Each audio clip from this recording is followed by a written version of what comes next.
안녕하세요. 임승우 목사님의 묵상 에스겔 37장 1 제목 마른 뼈도 살아날 수 있다. 그가 내게 이르시되 인자야 이 뼈들이 능히 살 수 있겠느냐 하시기로 내가 대답하되 주 여호와여 주께서 아시나이다. 에스겔 37장 3절 소망이 없어졌어도 에스겔 37장은 에스겔서에서 가장 익숙한 장면 중 하나입니다. 이 장면은 우리의 뼈가 말랐고 우리의 소망이 없어졌으니 우리는 다 멸절되었다 라고 말하는 이스라엘에 대한 하나님의 응답입니다. 이스라엘 백성들은 예루살렘이 멸망했다는 소식을 들었을 때 그들의 신앙은 절망 상태에 있었습니다. 시체처럼 마른 뼈처럼 무기력 상태에 빠진 그들에게 하나님께서는 무덤을 열고 너희로 거기에서 나오게 할 수 있고 내 영을 너희 속에 두어 살아날 수 있게 하시겠다고 말씀하십니다.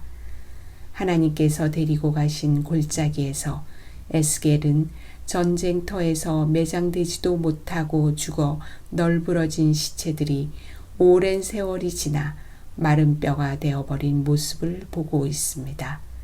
하나님께서 에스겔에게 인자야 이 뼈들이 능히 살 수 있겠느냐 라고 묻자 선지자는 주 여호와여 주께서 아시나이다 라고 대답합니다.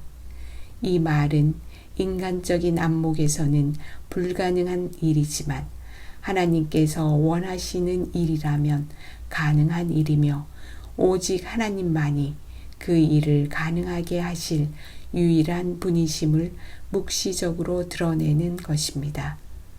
하나님의 말씀에 따라 선지자가 대언하자 뼈들이 연결되고 힘줄이 생기고 살이 오르고 가죽이 덮였습니다.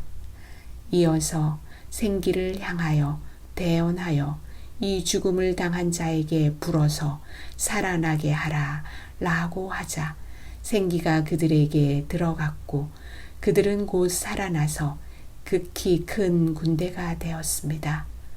이스라엘 백성은 죽은 백성이었습니다. 죽음은 희망의 종착점을 의미하지만 하나님의 백성에게는 절대로 그렇지 않습니다. 왜냐하면 하나님은 살아계신 하나님이시고 이스라엘을 살아나게 하실 수 있는 하나님이시기 때문입니다.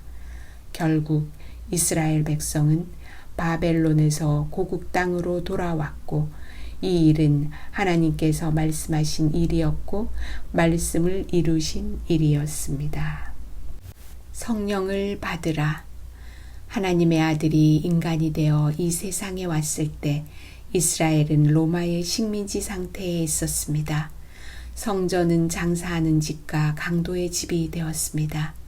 하나님의 아들은 이스라엘을 위해 구원의 말씀과 기적을 베풀었지만 이스라엘은 그분을 십자가에 못 박아 죽게 했습니다. 희망이 사라졌습니다. 하나님의 아들이 죽으셨습니다. 그러나 하나님의 아들에게 죽음은 종착점이 아니었습니다.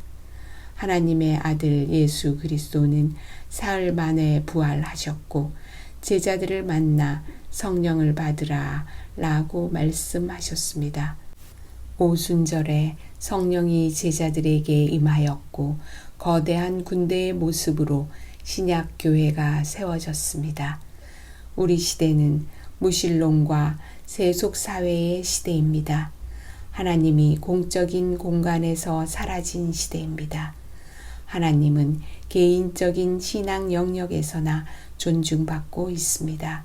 어쩌면 우리의 사고 행동 체계에서 누군가의 말처럼 신은 죽었는지 모르겠습니다. 그러자 이 땅에는 허무가 넘치고 희망이 사라졌습니다. 하나님의 남은 백성들의 삶에는 아직도 예수님이 문 밖에 계신 것 같습니다. 마른 뼈와 같은 생명력 없는 신앙 모습이 너무나 여러 곳에서 보입니다. 그러나 하나님은 살아계신 하나님이시고 남은 백성을 살아나게 하실 수 있는 분입니다. 예수님은 남은 백성의 문 앞에서 떠나지 않으십니다. 예수님께서는 우리가 문을 열면 우리에게 늦은 비 성령이라는 생기를 불어넣어 주실 것입니다. 그러면 마지막 시대에 배도한 종교 동맹체인 바벨론에게 무너졌도다 라고 외치는 세천사의 기별을 전하는 하나님의 군대가 있게 될 것입니다. 마른 뼈들이 생기 넘치는 하나님의 군대로 부활하는 모습을 정말 보고 싶습니다.